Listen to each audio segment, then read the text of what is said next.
So guys जब last दिन चल रहा होगा या तो एक दिन बचा होगा, ओके, ये दोनों बच्चों के लिए और इसको सुनना बहुत जरूरी है। इस वीडियो पे गाइस मैं चाहता हूं अराउंड 3000 लाइक हो। अगर 3000 प्लस लाइक हुआ तो मैं आप सभी के लिए टाइम मैनेजमेंट फॉर लैंग्वेजेस ये वीडियो लेके आऊंगा, जो गाइस बहुत ज्यादा इंपॉर्टेंट होता है। मैं पिछले कई सालों में मैंने ये देखा, इतने सालों के एक्सपीरियंस से मैं आप सभी को बताना चाहूंगा कि लैंग्वेजेस का पेपर बहुत सारे बच्चों का छूट जाता है सब कुछ आने के बाद भी।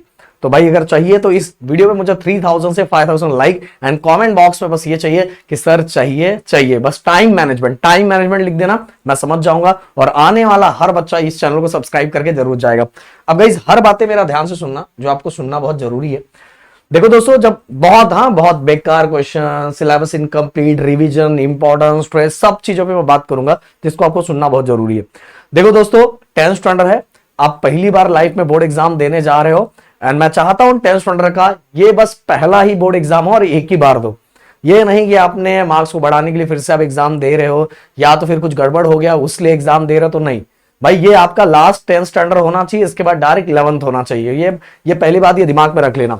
अब अगर मैं स्ट्रेस की बात करूं तो सिंपल सी बात है, हर बच्चे को स्ट्रेस आता है, जिसका पढ़ के हुआ है, जिसका नहीं हुआ है, और जो मॉडरेट लेवल पे सबको आता है। कुछ लोग बताते नहीं है, कुछ लोग जाहिर नहीं करने देते, बट भाई सबको स्ट्रेस आता है। बट एक चीज यहां है कि यहां ये स्ट्रेस को जो हैंडल कर लेता है वो भाई बहुत आगे बढ़ जाता है, और जो स्ट्रेस को हैंडल नहीं कर पाता वो पढ़ने के बाद भी पेपर में कुछ नहीं लिख पाता। इसलिए मैं आप सभी को बोलना चाहूंगा, स्ट्रेस आपको ही नहीं, आप ऐसे भी बच्चे हो सकते हो कि आपने सब कुछ पढ़ लिया है बट आपको ऐसा लग रहा है अभी भी आपने कुछ नहीं पढ़ा है, और आप ऐसे बच्चे भी हो कि जिसको बहुत डर लग रहा है। मैं बोला ये सबको साइड हटाओ, आपसे जितना पढ़ के हो रहा है उतना पढ़ो एंड हर चीजों को पॉजिटिव वे में लो। हाँ, मैं बोला स्ट्रेस आना जरूरी है पर उसको पॉजिटिव वे में ला के जो चीजें मैं बता रहा हूं प्लीज उन चीजों को फॉलो करो। एक और चीज है स्टार्टिंग में बता देना चाहता हूं मैं आप सभी को, बताना भूल गया, आज स्पेशल मराठी मीडियम वाले बच्चों के लिए, क्योंकि कल उनका एग्जाम है, तो मराठी मीडियम वाले बच्चों के लिए हमने पंच का भाषा नॉन स्टॉप रखा है, जिसके अंदर guys writing skill and grammar के एवरग्रीन क्वेश्चंस आप सभी को करवाए जाएंगे, जो आप सभी के लिए बहुत इंपॉर्टेंट है। मराठी मीडियम वाले बच्चों, बाकी चीजें तो आप हैंडल कर लोगे, पर ये दोनों चीजें आप लोगों को रूल वाइज, फैक्ट वाइज समझना बहुत जरूरी है।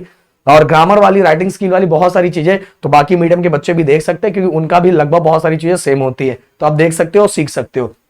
एंड दूसरा, आप लोगों ने जो बोला, जिन बच्चों ने अगर ये वीडियो देख लिया होगा, साइंस का कंप्लीट 10 चैप्टर गाइस मैंने 3 से 3.5 घंटे के अंदर यह चैप्टर पूरा बेहतरीन तरीके से कंप्लीट किया है। आप जाके देखोगे तो आपको प्यार हो जाएगा, बोलोगे सर आपने तो साइंस 1 को एकदम चिंदी कर दिया है सर। अभी 2 घंटे के अंदर यहाँ 4000 दिखाई दे रहा, 4200, बट रियल टाइम की अगर मैं बात करूं तो 6000 के आसपास बच्चों ने देख लिया है। आपने भी अगर नहीं देखा तो प्लीज जाके इसको देखो, आपका साइंस पूरा कंप्लीट हो जाएगा। इसके अंदर कुछ और मैंने स्पेशल बातें बताई है, उन चीजों को भी आपको फॉलो करना। तो ये वीडियो सबसे ज्यादा पावरफुल वीडियो है पूरे महाराष्ट्र का, तो भाई मैं बोलूंगा ये देख लेना। मैंने बिना टाइम पास किए, बिना, और आप लोग से जो वादा किया था ना वो वादा मैंने पूरा किया, सबसे बड़ी बात है। और उसमें देखोगे तो आपको खुद एहसास हो जाएगा कि हाँ सर ने इतना सब कुछ प्रॉब्लम के बाद भी सर ने ये वीडियो बनाया है, प्यार हो जाएगा भाई आप लोगों को, इसलिए चैनल सब्सक्राइब करके जाओ। तो गाइस अब बात करते हैं कुछ इंपॉर्टेंट बातों की। देखो दोस्तों, अगर आपका एग्जाम कल है या 1-2 दिनों के बाद है, मतलब 23 को या 20 को है, तो आपको कुछ इंपॉर्टेंट बातों पर ध्यान रखना है। आपके पास देखो भाई पूरे साल भर आप अगर ज्योमेट्री बॉक्स नहीं लेके गए, आपके पाउच नहीं था, आपका खुद का पेन नहीं था, बट मैं अभी बोलूंगा भाई सब कुछ चीजें खुद की लेके जाओ।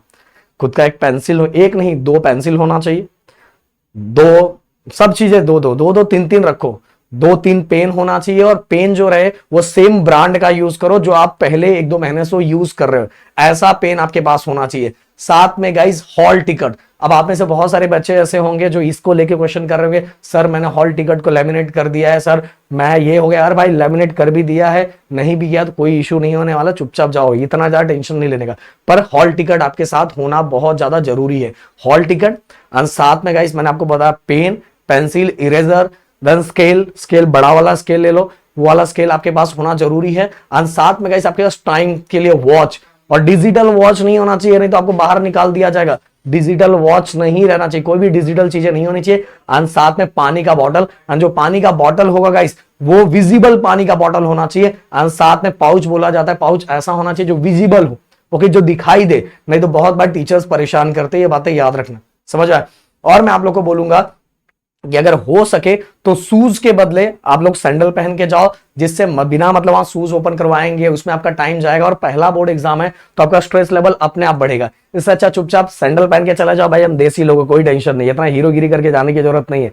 और गाइस जितना नॉर्मल दिख सकते हो, भले आप साल भर पूरा हीरोगिरी दिखा रहे थे, पर मैं अभी बोलना चाहूंगा जितना नॉर्मल दिख सकते थे चेहरे से उतना नॉर्मल दिखना।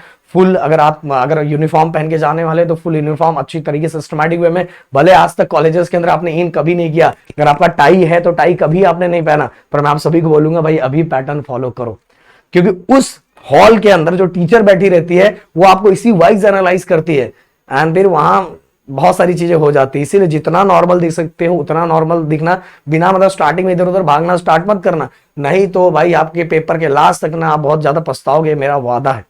तो अपनी हर चीजों को एक दो बार चेक कर लो घर से निकलने के बाद, और पहला अगर पेपर है तो आप टाइम से कुछ पहले निकलो। ओके, अब इसके बाद गाइस मैं बात करूंगा रिवीजन। रिवीजन मोस्ट इंपॉर्टेंट चीज है भाई, पर मैं एक चीज जरूर बताना चाहूंगा दोस्तों, अब याद रखना रिवीजन किए बिना अगर आप जा रहे हो सुबह, अगर आप घर से 8 बजे निकल रहे हो 9 बजे निकल रहे हो, कल पहला अगर जिस दिन आपका पहला पेपर है कल है या 23 को है, तो याद रखना आप सेंटर पे आधे से 1 घंटे पहले पहुंच जाना।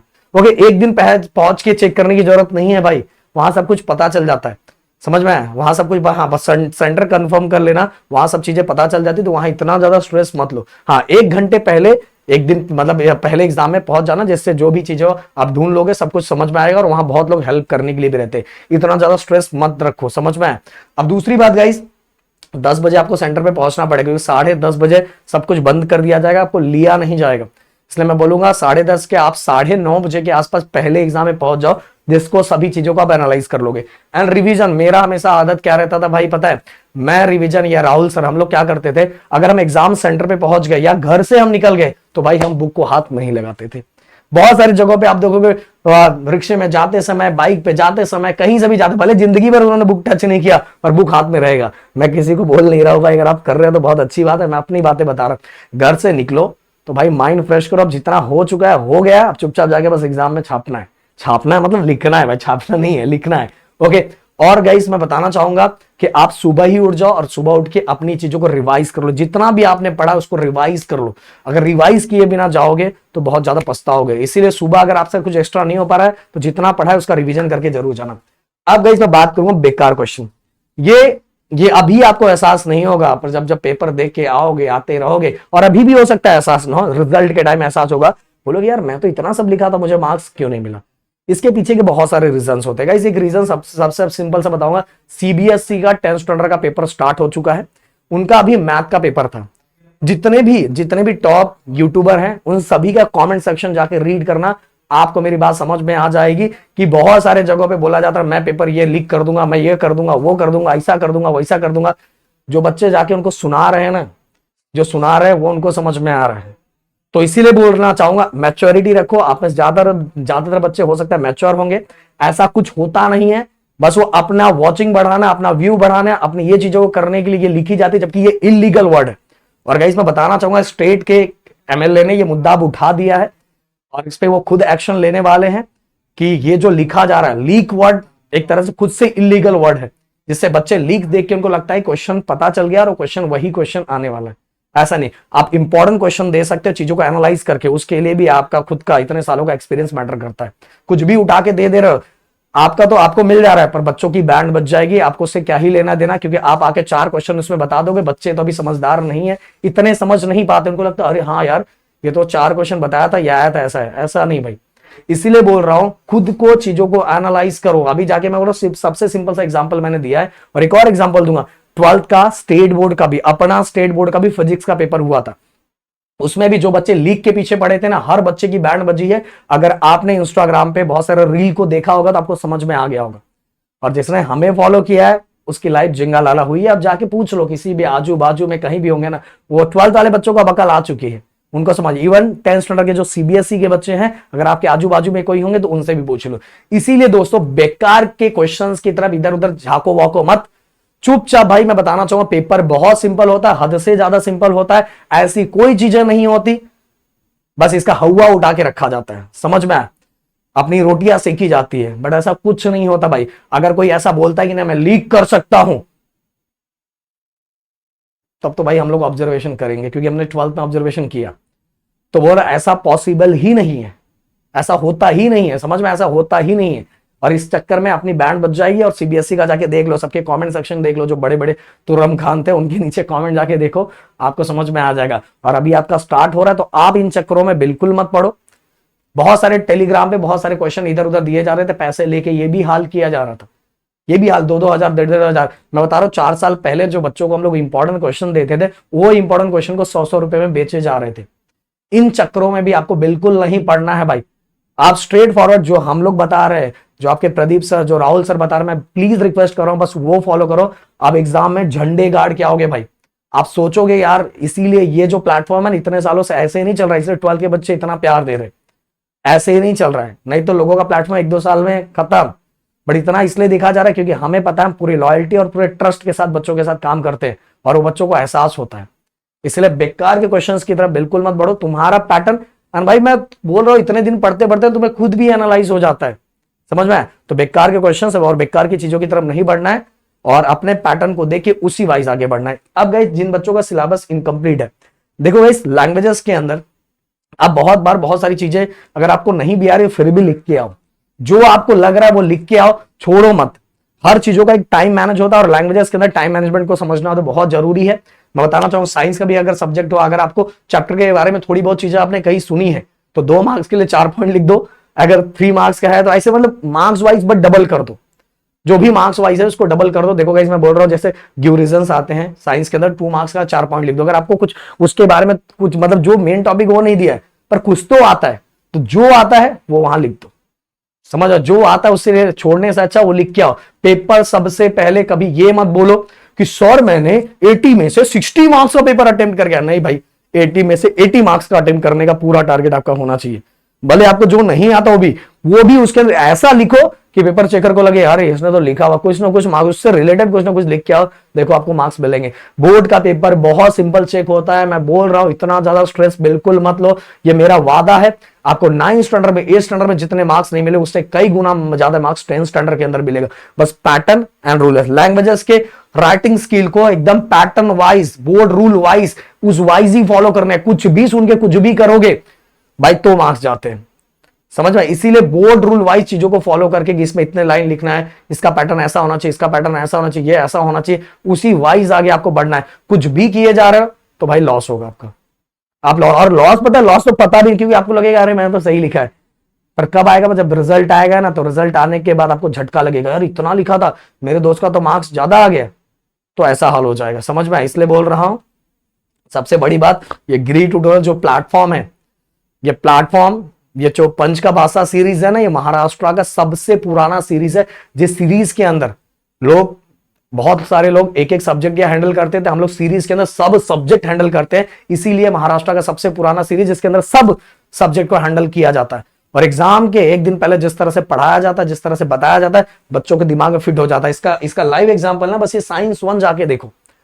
बिना, मैं चाहता ना मैं इसमें रेस्ट ले लेके मजा कर करके एकदम मस्त आपको बताता, बट भाई ये प्लेटफॉर्म मेरा खुद का है, समझ में आ रहा है। तो मुझे पता है मैं बच्चों के जितना टाइम बचा सकूं, अब क्योंकि एग्जाम नजदीक आ चुका है, एग्जाम पॉइंट ऑफ व्यू चीजें मुझे बतानी है, तो वो चीजों मुझे फोकस करना है। जैसा भी मैं एग्जांपल लेना चाहूंगा, 12th का चल रहा था फिजिक्स, पहले हमने एक एक चैप्टर को 3.5-4 घंटे मिला, जाके देख लेना प्रदीप 11th-12th अकेडमी पे, 4 घंटे में एक एक चैप्टर। बट जब एग्जाम नजदीक आया तो हमने 4 से 5 घंटे के अंदर 6-7 चैप्टर को खत्म किया है, क्योंकि हमें पता है कि हम कैसे चीजों को एनालाइज कर सकते हैं, कौन एग्जाम पॉइंट ऑफ व्यू जरूरी है और कौन सी चीजें जरूरी नहीं है, हमें किस चीजों को फोकस करना है, क्या करना है। भाई इतने सालों में ये चीजें हमने सीखी है, तो इसलिए बोल रहा लास्ट टाइम पे आपको इन बातों पे ध्यान रखना बहुत जरूरी है। और अपने स्ट्रेस को बिना मतलब, कोई ये क्वेश्चन बता रहा है तो आप हड़बड़ा जाओगे, अरे ये क्वेश्चन मैंने नहीं किया, ये नहीं किया, वो नहीं किया। अरे भाई जो करना है ना वो एक दिन पहले कर लो, सुबह बस उठ के रिवाइज करने का, नया कुछ भी करने बैठने का नहीं। फिर से बता रहा हूं, सुबह उठ के ओनली रिवाइज करने का। सुबह उठ के हम भी आपको बस रिवीजन करवाएंगे, जिससे गाइस एग्जाम में जब जाओगे ना, जब हम रिवीजन करवाएंगे, जब जाओगे तो आपको एहसास होगा अरे यार हम तो जीटी वाले बच्चे थे, झंडे गाड़ के आओगे, समझ में। कुछ भी नया, दूसरे दिन सुबह कुछ भी नया करने के बारे में सोचने का नहीं, इसने 2 बता रही ये में नहीं, हड़बड़ाने का नहीं, जितना किया है तूने बहुत अच्छा किया है, समझ में। तो जो बातें प्रदीप सर ने बताई या राहुल सर ने आपको बताई, जरूर आप उसको फॉलो करोगे। एंड टाइम मैनेजमेंट का वीडियो चाहिए तो जरूर कमेंट बॉक्स में लिखना। जय हिंद एंड जय महाराष्ट्र दोस्तों।